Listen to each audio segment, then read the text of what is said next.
La recette de génoise que je vais vous présenter avec les actions à limiter ou à éviter.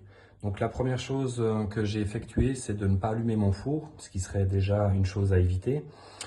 Pourquoi? Pour une simple et bonne raison, c'est que ces différences pourraient se manifester par une texture moins aérée, une coloration moins dorée, puis une saveur moins prononcée. La deuxième chose que j'ai choisi de vous présenter, c'est le chemisage du moule. On peut le constater qu'il ne sera pas chemisé. Chemiser un moule servira lors du démoulage à favoriser du coup un démoulage facile. La troisième chose que j'ai choisi de vous présenter également, ce sont lors du clarifiage des œufs, j'ai ajouté exprès du jaune d'œuf dedans. Donc les conséquences qu'il va y avoir sur les blancs d'œufs qui sont inhibés par du jaune d'œuf sont que les blancs vont monter difficilement en neige, voire pas du tout, ce qui fait que nous n'aurons pas d'air incorporé à l'intérieur. La quatrième chose que je vais vous parler qui est à éviter, c'est de refouetter la préparation une fois terminée, puisque nous aurons emprisonné de l'air dans les jaunes d'œufs blanchis et dans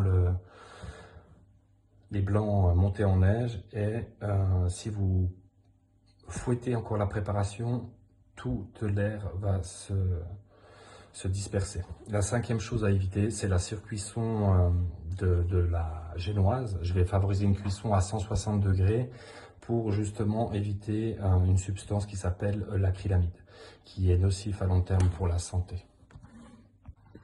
Voilà, pour la suite de la recette, nous pouvons constater les blancs d'œufs sont légèrement liquides, car nous avons fait exprès de rajouter du jaune d'œuf dedans, ce qui fait que la préparation des blancs en neige, au lieu d'être ferme et assez aérés, sont plutôt compacts et puis assez liquides.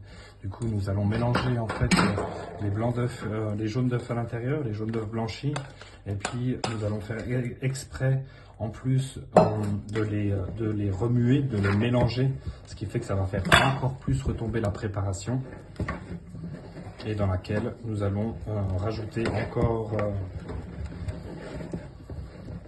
de la farine tamise.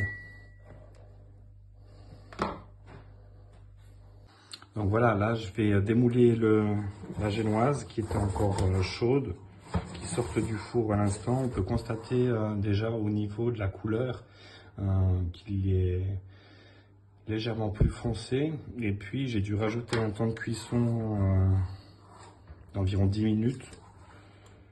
Donc on va voir si le moule a collé.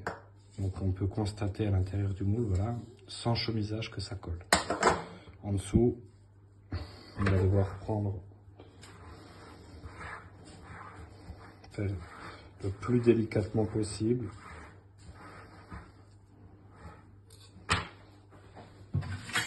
Avec une spatule pour récupérer la génoise. Voilà, on peut constater sans chemisage que cela va coller.